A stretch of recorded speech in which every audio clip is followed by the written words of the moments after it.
We have several reported cases of abandonment or children being abandoned at a tender age. There are some cultures where they'll talk about taboo children. Normally, there are outcomes of probably incest. And then you hear a community say, we cannot allow these children to be part and parcel of this community. Or twins, These are literally archaic traditions that we need to condemn, because the moment that child is abandoned, very few of them get rescued. You'll hear most cases, we've lost kids. By the time you go to do rescue, considering the circumstance, probably they were even ill from the family, and we lose them.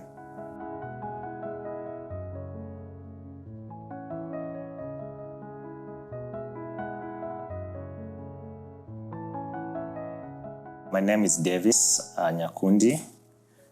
Davis Nyakundi, I come from Kisii, particularly Nyaribari Church. Davis, currently I live and work in Nairobi, in as much as the nature of my job makes me travel in different parts of the country. Currently I work at Weza Care as a consultant, but there is no way I saw this consultant thing. As I grew up, I had different aspirations.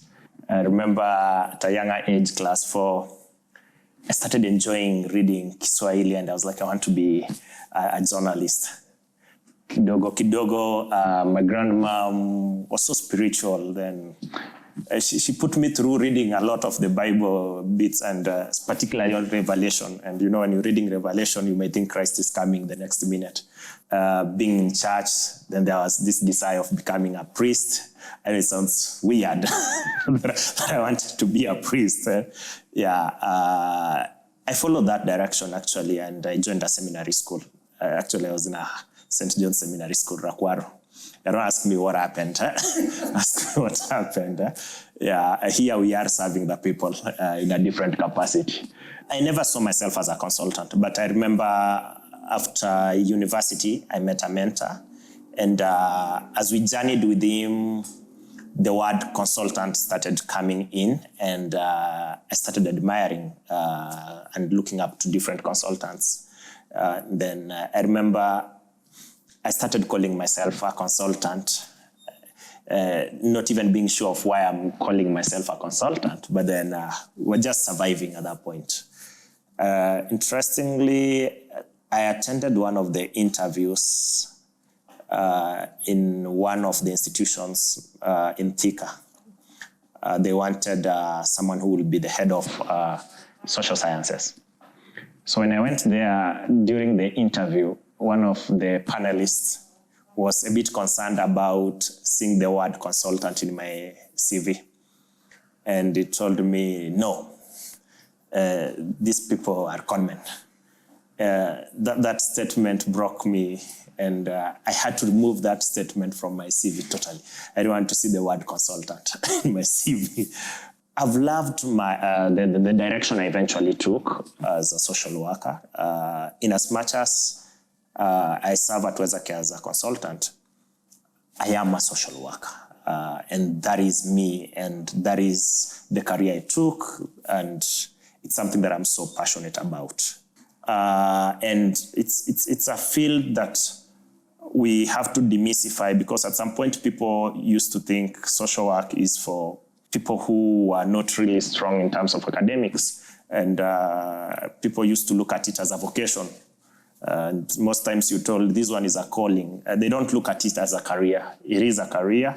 We're having even people doing PhD in social work right now.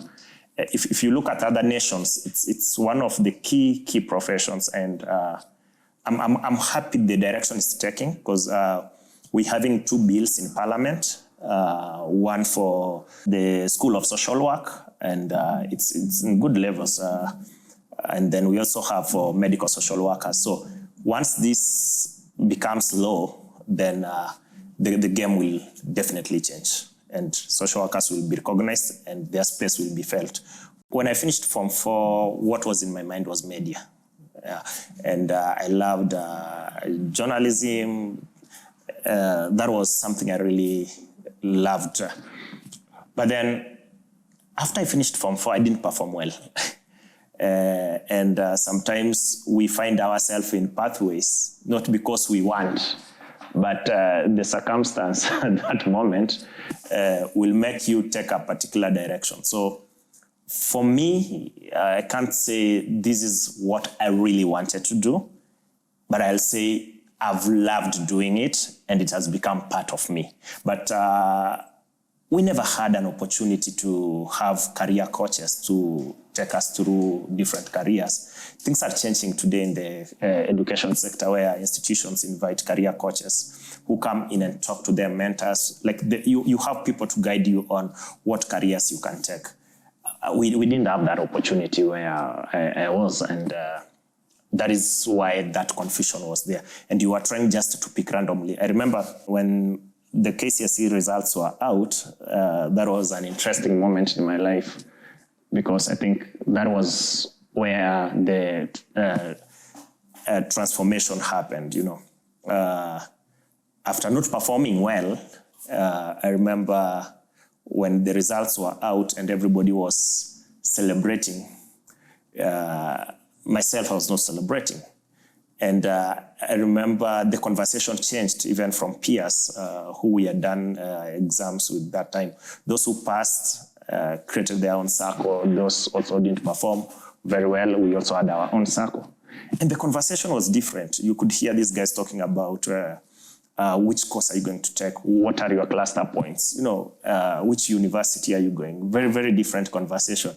And then the rest of us, we also looking at each other, asking ourselves, where will your mother take you? Where utatafutiwa wapi? You know, like, in a way, it was not an interesting conversation, because after all those years where you need to define your pathway, again, you're thinking about a guardian, a parent, to determine where you will go next. You know, unlike the ones who did well, definitely they'll pick what they always wanted to do. And I'll tell you from statistics now, there are many people doing what they don't love at all, just because they had to be in an institution. But most people don't get this right, because they never got the right people to advise them rightly in terms of career, what career to take. And that's why you see people struggling in these careers. Or you find somebody has gone all the way to master's level, then switches from media and decides to do social work. Or you've done social work, then all of a sudden you feel like this is not my thing, you switch to accounts. Or somebody has been doing accounts for the longest time, then they feel this is not what I want, then they switch to another career path.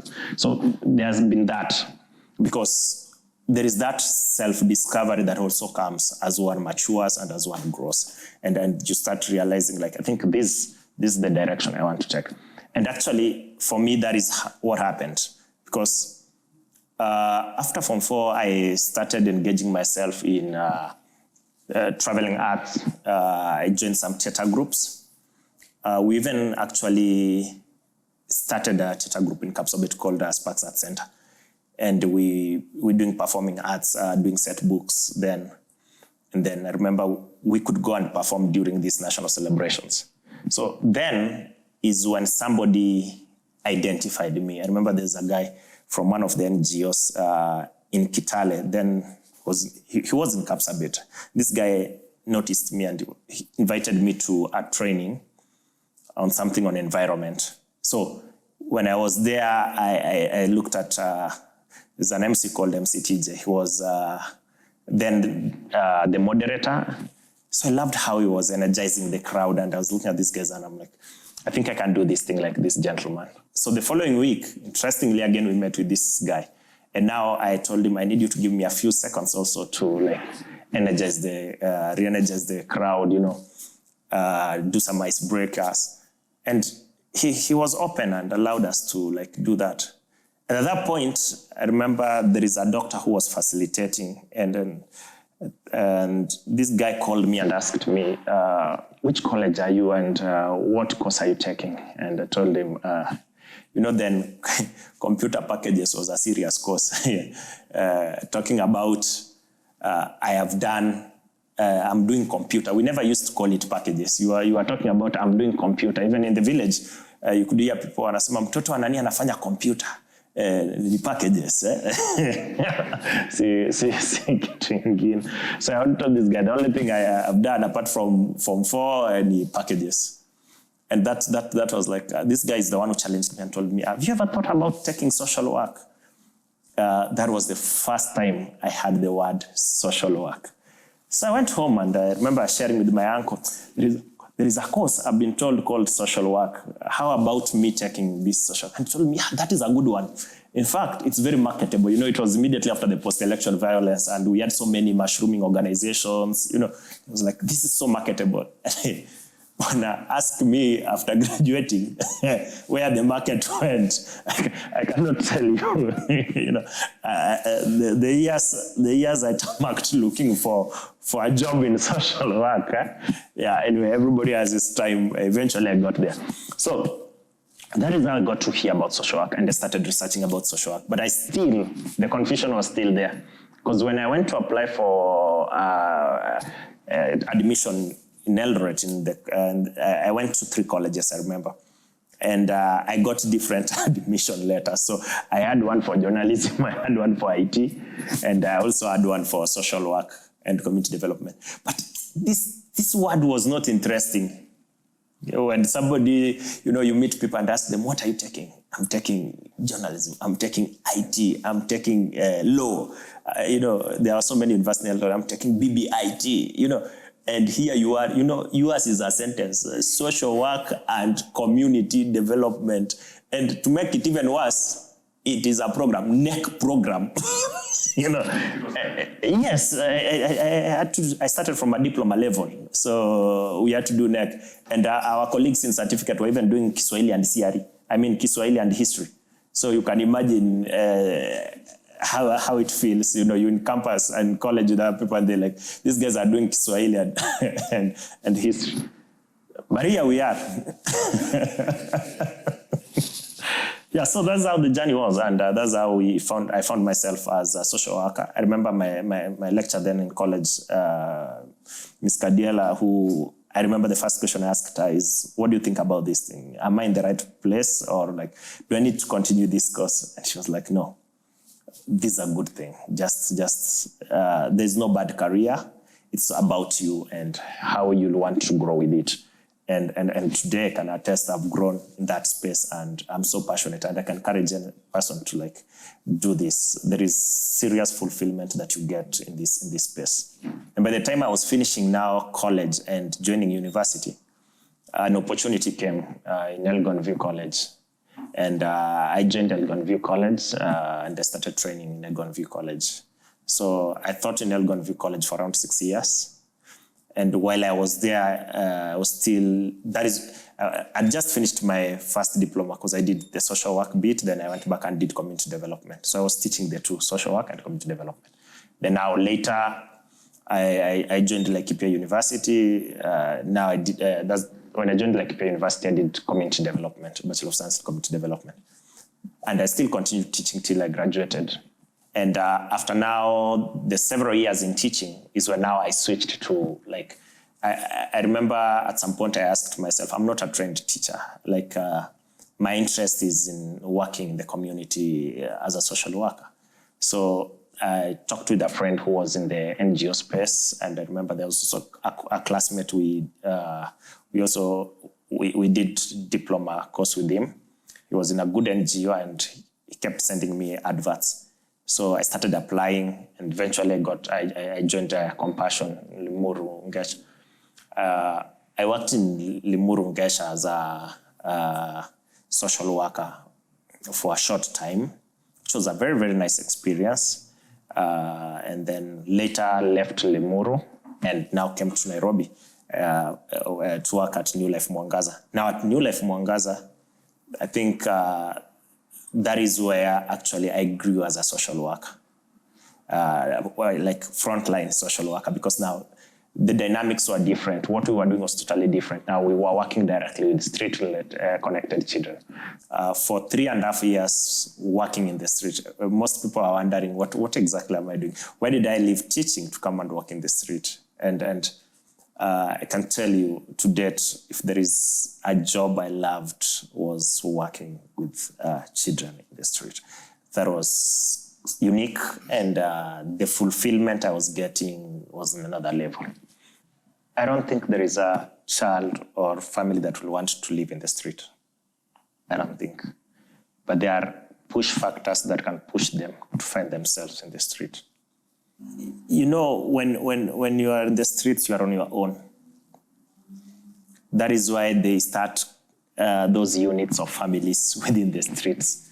So they meet and become a family. But again, there are those hardcores, there are those base commanders that they've been in the street for the longest time.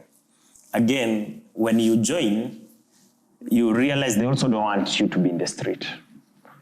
So again, you've run from rejection. When you come to the street, there is orientation as well. And this orientation is not normally very good. So again, they're facing that kind of some level of abuse, feeling again rejected, you know. So you're not able to get basic needs. That is why you'll always find them begging, or even going at a higher level of even stealing, you know, snatching people their property, you know, just to be able to buy a meal, you know. Because for them, there is nothing much they want, it's just to get that meal. They're exposed to a lot of risk factors in the street. You know, themselves, they already intoxicated by the drugs they're using, so they can easily fight each other. Imagine they have snatched somebody a phone, they may even die. Look at during the rainy season, you know, and where they sleep in the street, that cold, their health is at risk most of the time. The kind of food they eat is not a balanced meal, it's not nutritionally fit for them. So again, it exposes them to a lot of health issues, you know.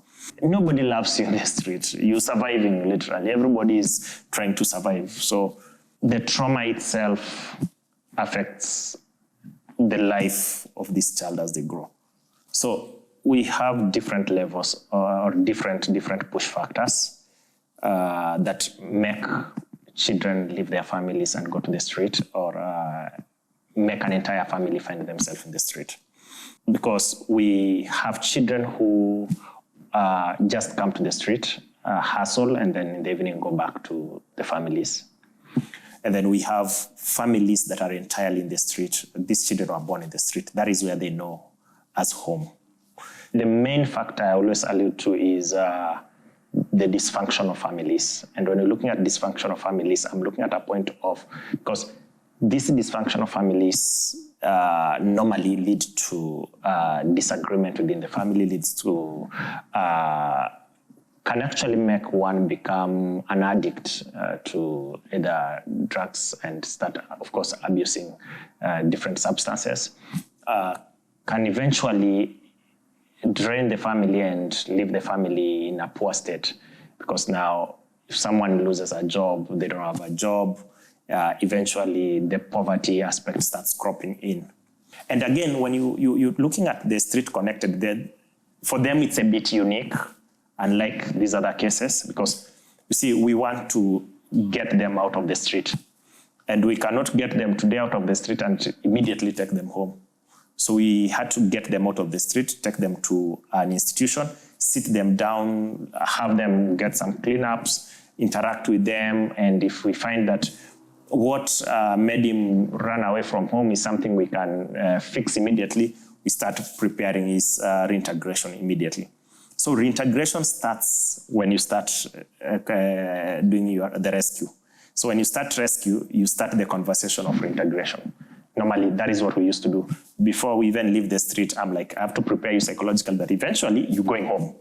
This is not your home. You're temporarily going here, and we follow up on your case, develop a care plan for you, and get you back to your family. So that's normally the process. But once now they get to the rehabilitation facility, we have different activities within the facility.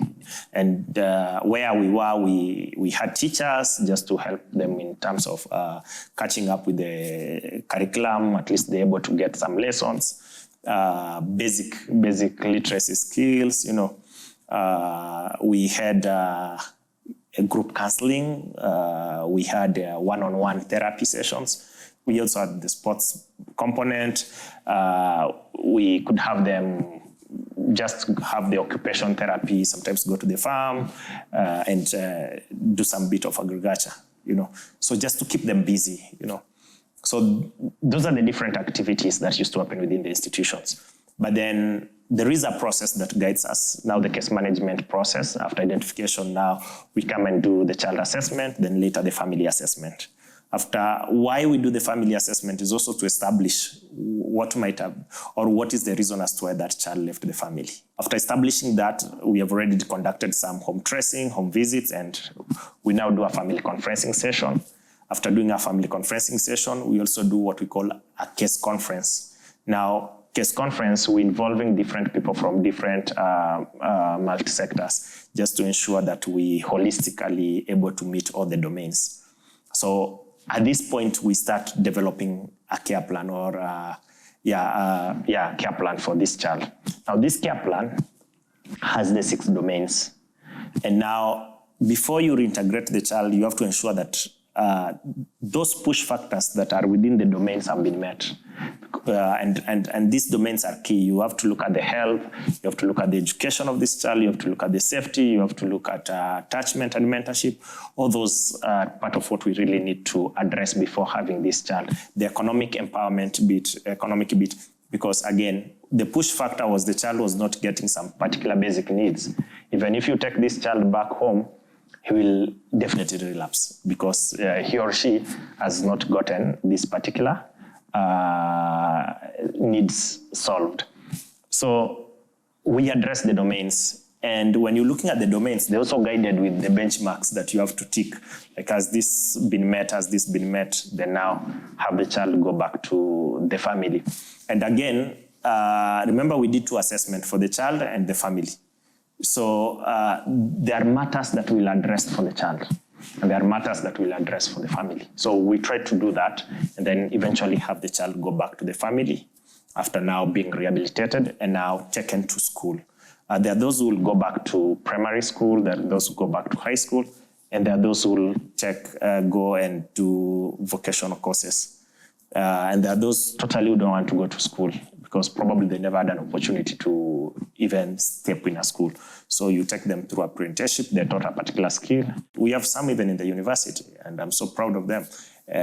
We have some who already learned some skill and they've employed themselves, and actually they're even employing other children.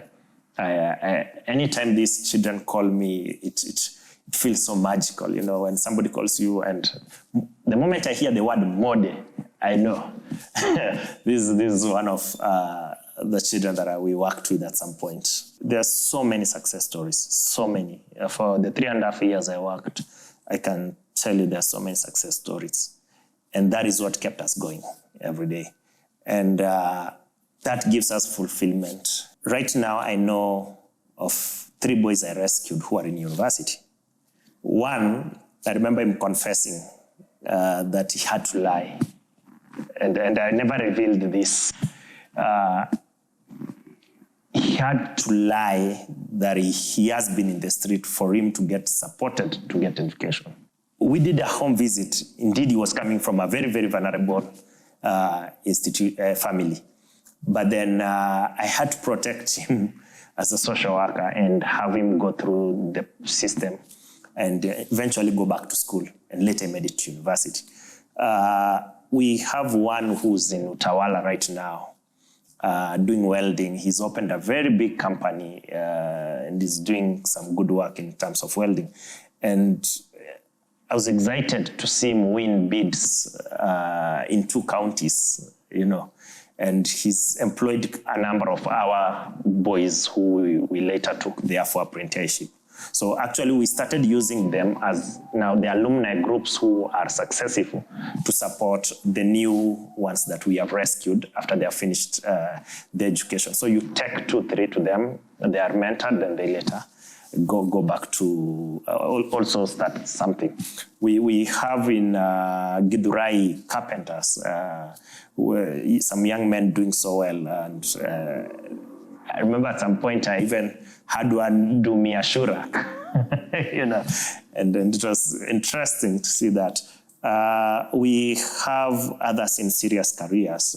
We have an accountant in one of the institutions. We have businessmen. There's a guy in Machakos who does events. And when we last visited him, he's got married, he has a family, and he's put a business also for the wife, poultry, I remember it's called Kisilu, a very good friend of mine. And then there is one in Kayole, I still remember, who is just the entry of Kayole in the streets. He does chapatis. So people go there to he's grown that business. He also has a family and is doing well. So there's so many success stories. And that is actually what we look at. And these are the people we call back to speak about this. Yeah. And I can... Actually, the most recent one that I spoke to had relapsed, and it frustrated me a bit because, I felt frustrated. I took him all the way to Uganda. Actually, we even took photos with him in Uganda and said successful integration. The moment I got to Nairobi, I met him in the bus station. I've already even sent a photo to the organization saying that we reintegrated him successfully. So I felt a bit disappointed with him. But then later he was picked with another organization, Nyumba ya Tumaini, and he went back to school and is now a carpenter, And I remember there's an interesting one that I always remember about a young man in Kisii. They were a gang and the rest of the members were all gunned down. Yeah, they were shot. He was able to escape. We rescued him, later took him to Bondo, VTech College, and he was able to take a course in mechanics. And right now he's a mechanic in Kisii and is doing so well, a place called Suneka. So, there's so many cases, there's so many good stories, so many encouraging stories that we that actually can encourage people and, that show hope, people can change, We have several reported cases of abandonment or children being abandoned at a tender age. And there are some cultures where they'll talk about taboo children, of course, archaic practices. And normally these taboo children, they're outcomes of probably incest. And then you hear a community say, we cannot allow these children to be part and parcel of this community. Or twins, These are literally archaic traditions that we need to condemn because there's no child who's a taboo child, But again, not only the taboo or there are other circumstances that, happen and children are abandoned, children are left in hospitals, the different push factors that we even actually talked about earlier. Sometimes the people feel like they're not in a position to raise those children and they feel like the best thing to do is just leave them in a particular institution. It's a sad situation. Especially for those, and you see, because most of them don't want to be held responsible, that's why they don't want to do it in an appropriate way. And they'll just leave a child there and just probably watch from a distance. Some even don't care. It's sad. It's a sad state. There are different reasons that can lead to the death of that child. They are not safe on their own. Remember, these are children. You cannot control wild animals. It's very risky. It's very risky. That child, the moment that child is abandoned, very few of them get rescued. You'll hear most cases, people. But God has a way of protecting these children, and that has been always something that is so magical. We've even seen in the media a dog finding a child. I remember that story some time back, and it raised some alarm in a way, and people came seeing what is this, and then there was a child there. So again, there's just a way God protects these kids. But then, yes, we've lost kids. By the time you go to do rescue, considering the circumstance, probably they were even ill from the family. And they could not bear with it, and we lose them. now what happens now? This is the point where if this child has been found, again goes through the same process we were talking about, where social workers have to come in, case workers have to come in, very fast, move with speed, rescue these children. We have a way of handling that, ensure the case has been reported, have the child taken to hospital. If he's very young, then now the case management process will start from there. There are those you'll try to look for the families and you cannot get the families. Then now you have to think about temporary foster as you work towards the journey of adoption, because we want this child, the earlier they get to family, the better. We want them to be in a safe, thriving family. So that is normally what happens, or what should happen. Like you pick that child, it's important to report the case, get the child taken to hospital. Then the Director of Children's Service also is there to support in ensuring the safety of this child in terms of where they're placed, and then again, the follow-up of the child. Remember the traditional way we used to handle children.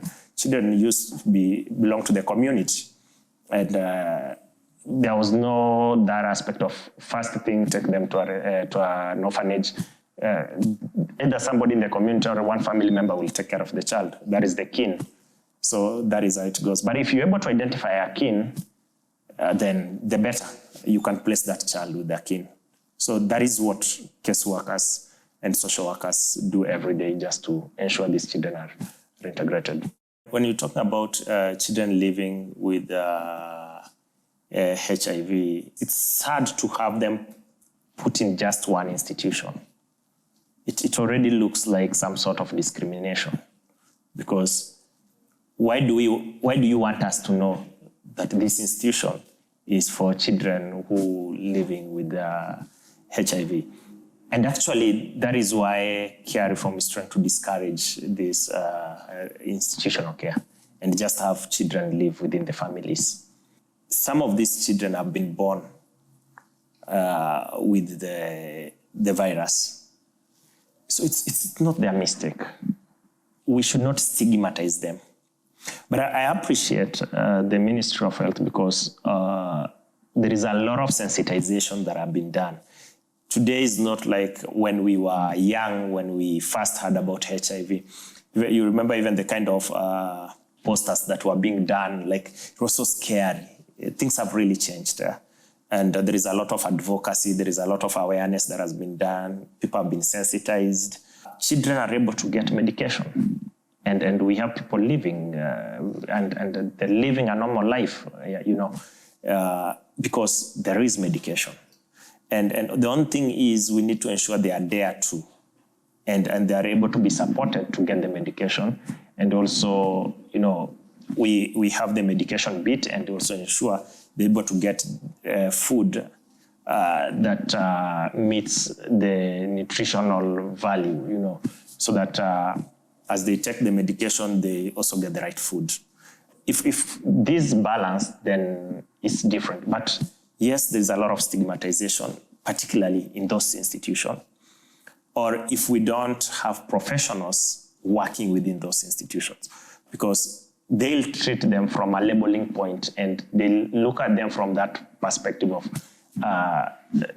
he has this virus, which is ethically wrong. So we still need to do a lot of sensitization, and we still need to come out and advocate for these children and love them even more, because they need our love, they need our care, considering that state. Because if the moment they start feeling stigmatized, then automatically their life is messed. When you empathize with them and how they even found themselves with the virus, then it makes you now see things differently. And the only encouraging bit is there is medication, and we now need to champion on ensuring they're able to get that medication brought closer to them. And if these children can still be in family and supported in that family through those institutions that have been, it becomes even way better, because now it won't look like, we won't define them from a point of, oh, child so-and-so is in institution X, which is for children living with HIV and AIDS, you know? And then literally that is a bit off. We only need to have these children like any other person, like even adults. We have parents in the family, they just go for medication, come back home. In fact, you can't just look at somebody and say this person is infected. People who are adhered to medication and working out and taking medication normally, they're just like us, you know. They're just like very normal, you know. So you can't just look at somebody and say this person is HIV. Things have really changed, and there is a lot of research on that space, and I think in future we'll have even entire vaccination for that, and probably a cure. So why lose hope now? Yet we anticipating and we hopeful that we will eventually have a cure for that. So it's just to encourage the children, not to stigmatize them, and make them feel like they're not worthy, you know. Yeah.